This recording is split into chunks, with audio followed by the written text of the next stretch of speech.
You got to move now. Skill number 5. Skill number 5. Closing? Yeah.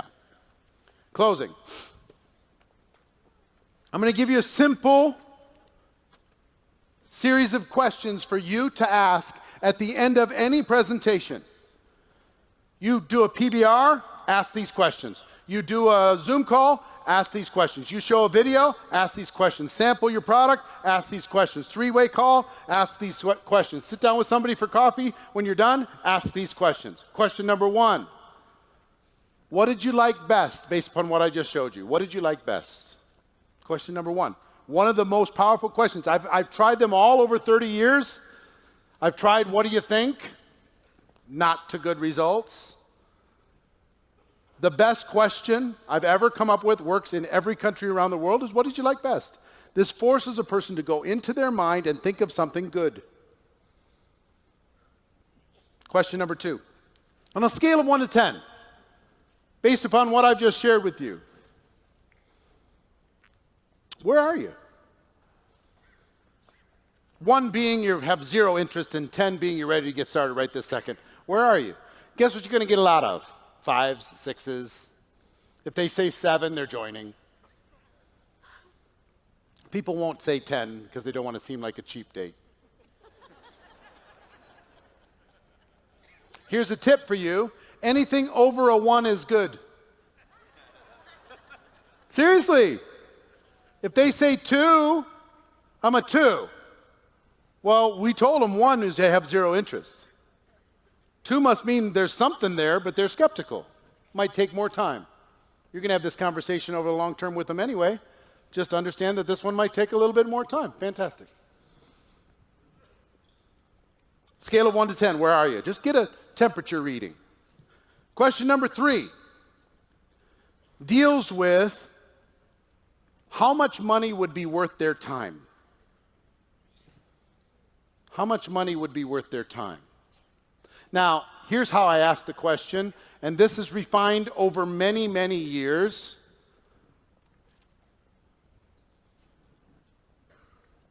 What's your name, sir? Michael. Hi, Michael. How you doing? Pleasure. So if I talk to Michael and I say, hey, what'd you like best? I just showed you a video. What'd you like best? Make something up. I love the concept of getting paid every month. You like the concept of getting paid every month. Fantastic. On a scale of 1 to 10, where are you? 1, 0 interest, 10, you're ready to get started right this second. A 6. Fabulous. So let me ask you another question. Hypothetically, if you got started in this business part-time, how much would you need to earn per month in order to make this worth your time? $1,000 a month. $1,000. If you're doing this part-time, how much would you need to earn per month in order to make this worth your time? The words worth your time are really, really critical. Hypothetically is also very helpful. Off the record, just between you and me, let's just, spitball this. How much would you need to earn per month in order to make this worth your time? He says $1,000 a month. Do I care what he says? All I care is that he gives me a number. He says, I don't know. Just play with me. How much? I'm not so sure. Just give me a number. Pick one. Okay, fine. $500, $1,000, whatever the number is. Question number 4. This will flow naturally as you practice it a little bit. How many hours a week, realistically, could you commit to developing that $1,000 monthly income? 5 to 10 hours a 5 to 10 hours a week. week. You're going to get a lot of those. How many months, question number 5, how many months would you be willing to work those 5, 10 hours a week while you're developing $1,000 monthly income? 6 months. Question number 6 is just if I would you. If I could show you, Michael J. If I could show you, Michael, how to develop $1,000 monthly income working 5 to 10 hours a week over the course of the next 6 months, would you be ready to get started? Absolutely. Absolutely. You know how hard it is for him to say no to that? Every single one of those answers was what he wanted. Every one. All I did was ask the questions. So this works with a positive person, it works with a negative person. Somebody want to just bring me a microphone. Somebody bring me a microphone. I want somebody to be the most negative person you know that has no interest in building a network marketing business. Who wants to be my guinea pig? Somebody? You want to do it?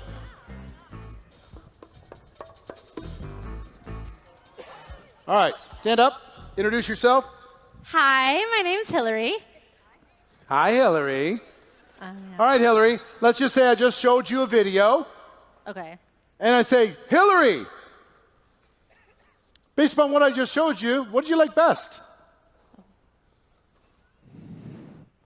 I didn't really like anything. I mean, how do you even do that?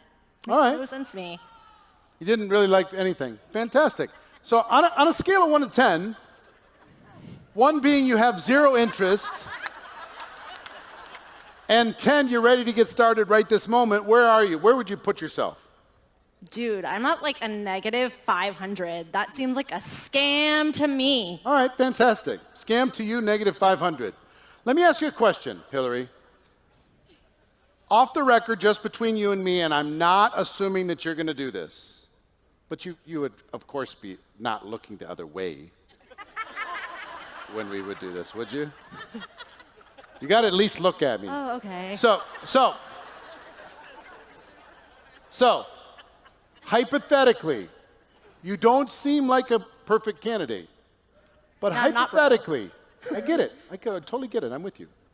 Hypothetically, off the record, just for fun, if you did decide to do something with this business, how much would you need to earn per month in order to make this worth your time? Realistic, what would be worth your time? I mean, You know why worth your time is such an important phrase? Everybody has a number. You want to make X money? Some people don't. Everybody has a number that would be worth their time. The richest person you know has a number that would be worth their time. so if I was going to really do this part-time and start, we're assuming I'm... Well, assume whatever you want. Part-time. Just for your time, what would you need to earn per month to make it even worth it? I mean, if I'm going to leave my amazing job at Jamba Juice, I got to be making at least like $2,000 part-time. All right, $2,000 part-time. Let me ask you this. How many hours a week do you think you could realistically commit to working something that was actually paying you $2,000 a month part-time? I mean, in between all the stuff I do and everything, Yeah. I guess 5 to 10 hours. 5 to If 10. I had to, if I you had really, to. really had to. I'm not saying you could or should, but if you had 2, 5, or 10 hours, all right, how many months would you give it working 5 to 10 hours while you were building up to a $2,000 monthly income? Realistically. I mean, I'd want to see some initial results. And, I get it. And You want to see some results, but let's just assume that you're going towards that goal in some kind of methodical fashion. Okay. If that was the case, how many months would you give it? I mean, I feel like half a year seems fair. Half a year seems fair? Yeah. All right, fantastic. So let me ask you this, Hillary. I know you're a minus 500, but if I could show you how to develop a $2,000 monthly income working 5 to 10 hours a week over the course of the next 6 months, would you at least be willing to take the next step and learn a little bit more?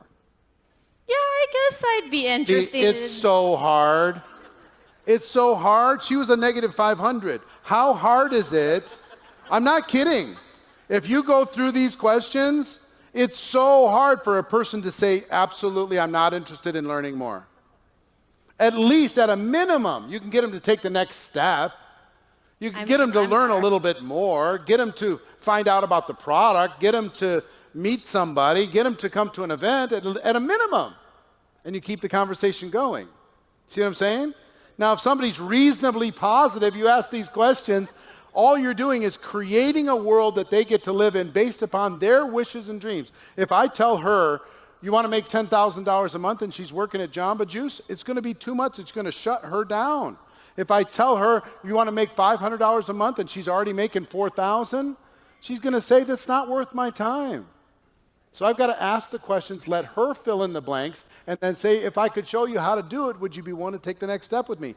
That will do what you need to do. And take all the people that you have that are thinking about it and move them into a better category. Now, it's going to do one of two things. It's either going to say, yes, let's do it, or yes, I'm willing to continue the conversation and learn more. And then you can ask it again later if they're not totally ready to join. Do you understand? Now, are these questions hard to learn? No. How long do you want to be incompetent at helping people get started? How many years? How many years? How many months? Would you like to just be competent, get it over with? You can become totally world class at this particular skill in less than 30 days. By January 1st, if you just practice this over and over and over with different people, if we had more time, I'd have you role play it a little bit. Practice it over and over and over, you'd be amazing at it. If I told you I'd pay you $250,000 for a job on a salary with benefits, but you had to master this skill and not be able to be stumped, and you had to get past a panel of judges, and I gave you 72 hours to become amazing at it, you would figure out how to become amazing at it in 72 hours. The question is, how long do you want to stay incompetent? How long do you want to be unequipped? Get it over with. You're just going to do this for the next 100 years anyway. You might as well get the suffering over with. All right? Give Hillary a big round of applause, would you? Thank you. Most of the time in network marketing, finding prospects is common sense. What Magic Johnson talked about this morning, common sense sometimes isn't taught. We're told that this is magic beans. You're just supposed to join and talk to a few people and throw some magic beans into the ground, and pretty soon you're going to be on stage getting your trophy.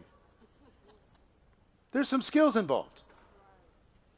Why are skills important? Skills build confidence. What does confidence do? It causes you to take more action. What does action do? Get you better results. It's just as simple as that. So get these over with.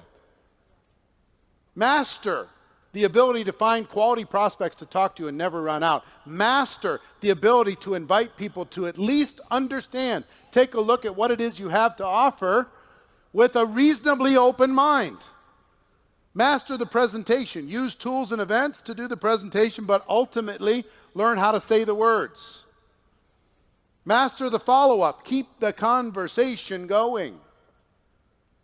Master closing. At the end of that, I panicked I froze up at the end. I was like, oh, what'd you think? Person says, I need to pray about it. Okay, cool. What do you say to that? I don't know. I tried everything with that one. I said, you don't need to. I already did, and God told me. I'm a messenger. Just playing. I'm just playing.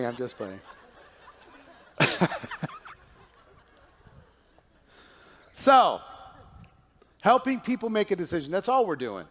We're not twisting arms. We're not trying to bully somebody into making a decision they don't want to make. We don't need a customer that bad, or a distributor is going to lay there and do nothing anyway.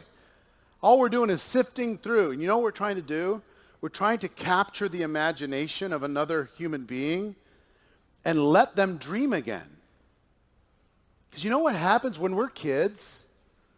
Our imagination is crazy, right? Depending on how we were brought up.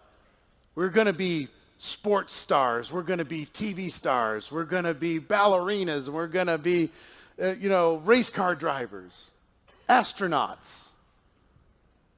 And then we go to school and they just start telling us, be reasonable, be reasonable, be reasonable, be reasonable. Accept your limitations, right? And then when we get out of school, our dreams are still like there. You know what I mean? They're in there. But in the meantime, we got to pay the bills. So we just take a job in the meantime.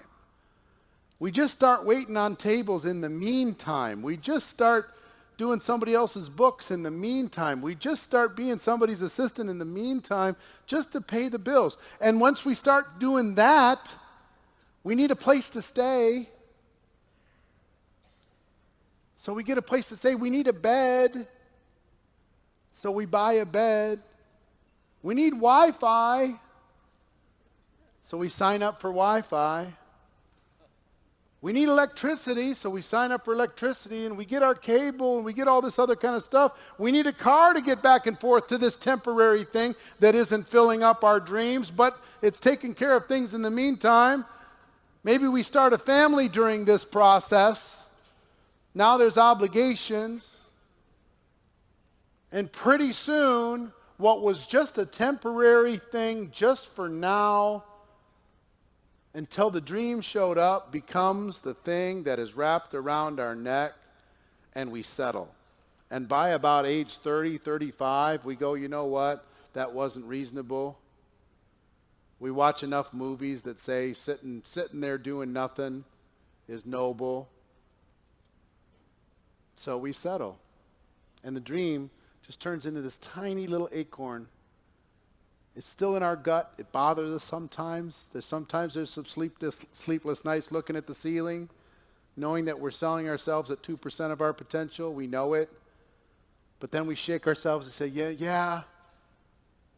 But we got to take care of that student loan. Yeah, but in the meantime, there's a pride in taking care of your family. My kids aren't going hungry. Yeah, it's okay. So you know what we do when we go talk to somebody? We say, listen, you know that thing? It doesn't need to die. There's another life for it. Now, it might not be as an astronaut. It might be something slightly different. It might take a different course. But the dream of you being a creator, you having purpose, you creating a legacy, you contributing to the lives of other people, you making other people happy and fulfilled, that dream is real. Now, to get away from all of this bondage that has wrapped you like string year after year after year after year till you're practically mummified, to get out of that, it's going to take a little bit of work, and you're going to have to remember again what your dream is worth. It's going to take a little work, but it's worth it. And we have this company with this product that will help you do it, and you can start right where you are and start to build something. That's what we do. We let them know it's not dead. It doesn't have to be dead. Your contribution is not just laundry and groceries and paying the bills and getting through one more month. That doesn't have to be your legacy. Your legacy can be something much, much bigger than that. That's at the core of it. That's what really fuels all of this stuff. So why do we do all this stuff? To just grab this person and tell them, listen, we can do this. You and me. 1 + 1 adds up to 100. Let's go. I believe in you. Together we can do something special. And I'll make you a promise. I'll never let you play small. You understand?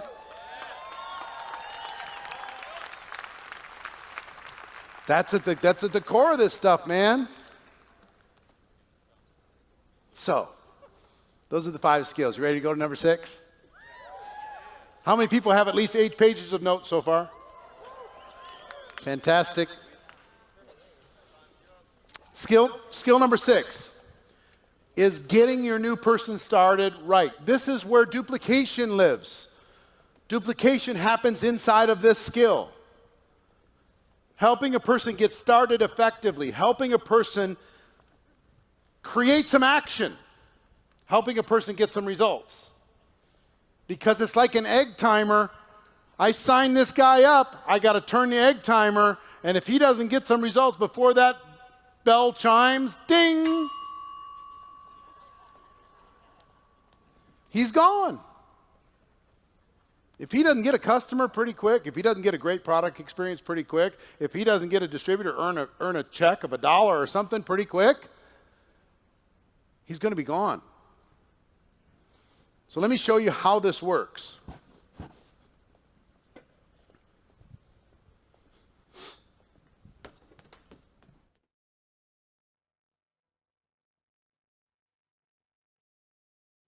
In every network marketing career, there's a line. And on this side of the line, it's easy to stay and build and grow. And on this side of the line, it's easy to quit. Remember I told you, all of the stuff that we do is really buying time for a person to develop into the ultimate influencer that they have inside of them. This whole game is about buying time. One of my mentors told me something, 20 years ago. Rocked my world. He said, Eric, you want to know the secret to success in network marketing? I said, what's that? He said, here it is. Convince people to stay in the business 90 more days. I said, what? He said, yeah, that's the whole secret. They start having doubts, convince them to stay 90 more days. They're not sure, get them to stay till Easter. They don't know if it's for them, get them to stay till Independence Day. They're still not sure, get them to stay till Thanksgiving. 90 more days, 90 more days, 90 more days. Get it. Convince them somehow to stay around, because your job is, if you do that long enough, eventually the penny drops and they decide to really build and do something on their own without your push. But in the meantime, it's a push. Keep them around. Guess what? You're either moving up or you're moving out in network marketing. That's what it is. It's up or out. Unless you're going to be a customer. Then you can just hang out. But for the rest of it, it's up or out. Now, one side of the line, it's easy to quit. Other side is easy to stay. What would cause people, give me some examples, just shout them out, that would cause people to stay in your business? A paycheck. A free product. Health transformation. Sorry? Let's say they attend an event. Recognition. Perks. Friends. Friends is huge. Huh? Travel. Let's say they win a trip or something, they go travel somewhere. Community.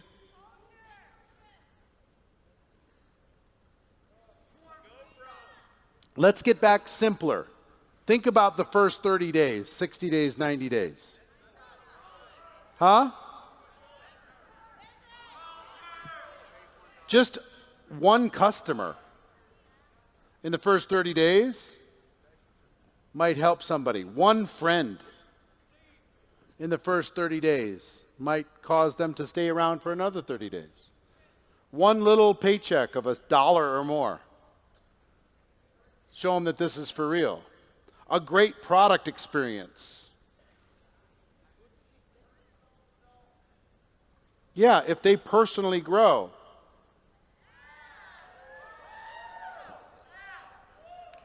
Right? All of this, you know what all these different things do? Is it buys you time. If they grow, yeah, if they rank advance.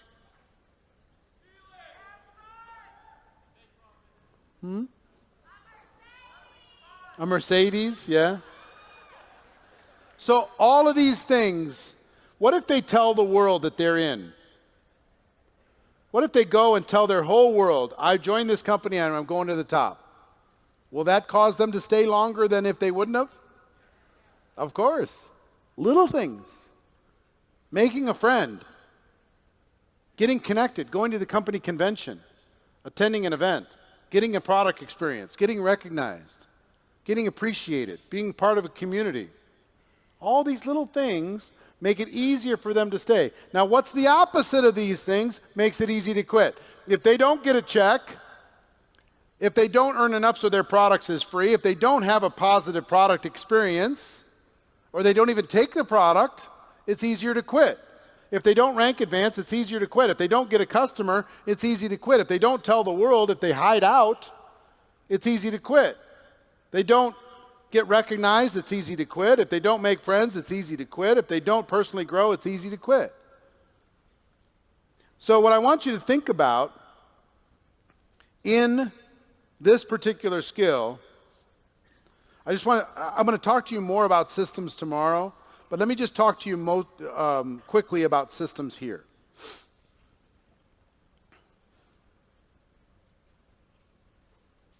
Systems are critical if you want to have big growth and duplication in your organization. They're critical. Now, here's how you know if you have a system. Everyone knows what the system is. Everyone does it.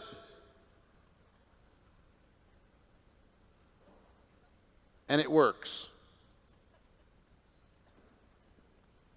That's when you know you have a system. Everybody knows, everybody does it, and it works. This is very rare in network marketing because most people don't know what your system is, even if you think they do. Most people don't do it, even if they say they do. And it probably works, but the first two are the critical element. And when people look at a system, what you want them to say in their minds, this looks simple. I think it will work.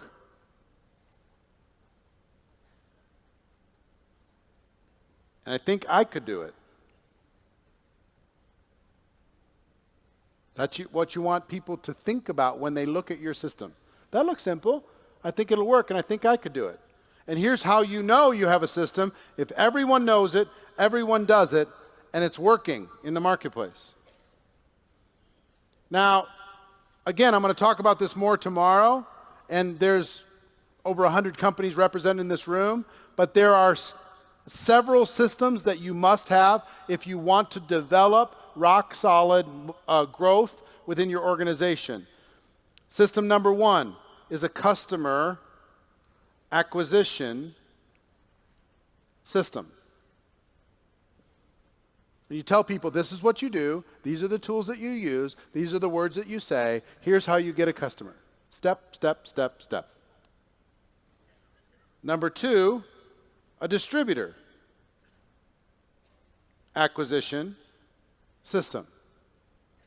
This is what you do. This is where it gets a little bit more fuzzy. Most of you have 1 million of these based upon 1 million different personalities. Everyone knows, everyone does, and it works. Do you have that? You need to be constantly in search of that with a distributor acquisition system, complete with tools, words, trainings, everything else, to be able to simplify, remove too much thinking from too many people, and have people have a track to run on. 3, a getting started system. You want to make this work, getting started, you've got to have a getting started process that is standardized. If you want to have long-term growth, I can whisper a getting started system into your ear, but 4 generations down, it's gone. If I have a standardized one, even if it's simple, basic, this, now you've got a chance. People can add their personality to it, but ultimately, it's really critical that this becomes standardized. Simple, basic. Now, you might say, no, I got one. It's standardized. And if I could ask 10 people on your team, what's the getting started system? And they won't tell me the same answer.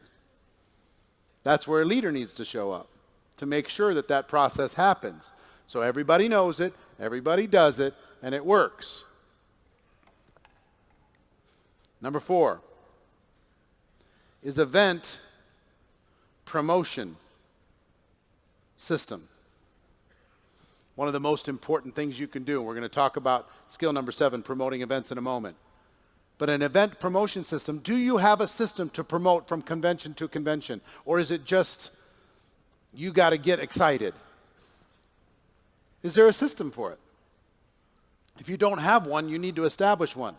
What's your event promotion system from event to event inside of your organization that's causing you to be able to have more growth than anybody else? And 5, an influencer development system. We're going to talk about that tomorrow morning. How do you identify potential influencers and mentor them in a systematic way to develop more talent within your organization instead of putting more and more pressure on the same influencers that have been in place for too long?